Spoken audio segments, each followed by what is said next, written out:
નમસ્કાર, સ્વાગત છે આપનું આરવી ન્યૂઝના કાર્યક્રમ કવિતાના સફરનામામાં. હું અશ્વિન રાઠોડ, સ્વયંભૂ. આજની મારી રચના ચહેરાની પરિભાષા વિષય ઉપર છે, જેનું શીર્ષક છે આવરણ, જે આપણી સમક્ષ રજૂ કરું છું. કે ક્યાંક અંકિત છે રેખા કોઈ, ક્યાંક અંકિત છે રેખા કોઈ, અને ક્યાંક છલકાય ભાવ.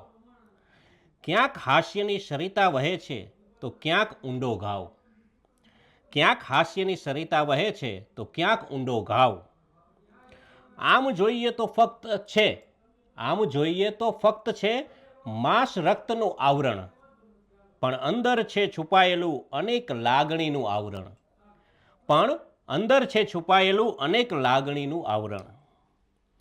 ચહેરાની આંખોમાં ક્યારેક છલકે છે સપનાઓ, ચહેરાની આંખોમાં ક્યારેક છલકે છે સપનાઓ, ક્યારેક એ જ આંખો ભીની કરે પીડાથી બધી સપનાઓ. ક્યારેક એ જ આંખો ભીની કરે પીડાથી બધી સપનાઓ. હોઠ ક્યારેક મૌન હોય છે, હોઠ ક્યારેક મૌન હોય છે ને ક્યારેક ગીત ગાય.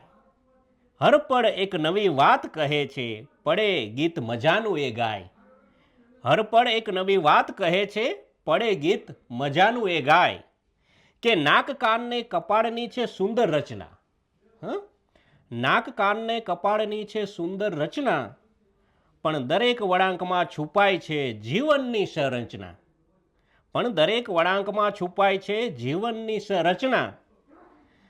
ભલે બદલાય ઉંમર સાથે રંગરૂપને આકાર, ભલે બદલાય ઉંમર સાથે રંગરૂપને આકાર, પણ ઓળખ બનીને રહે છે સદા, પણ ઓળખ બનીને રહે છે સદા સ્વયંભૂ ચહેરો નિરાકાર.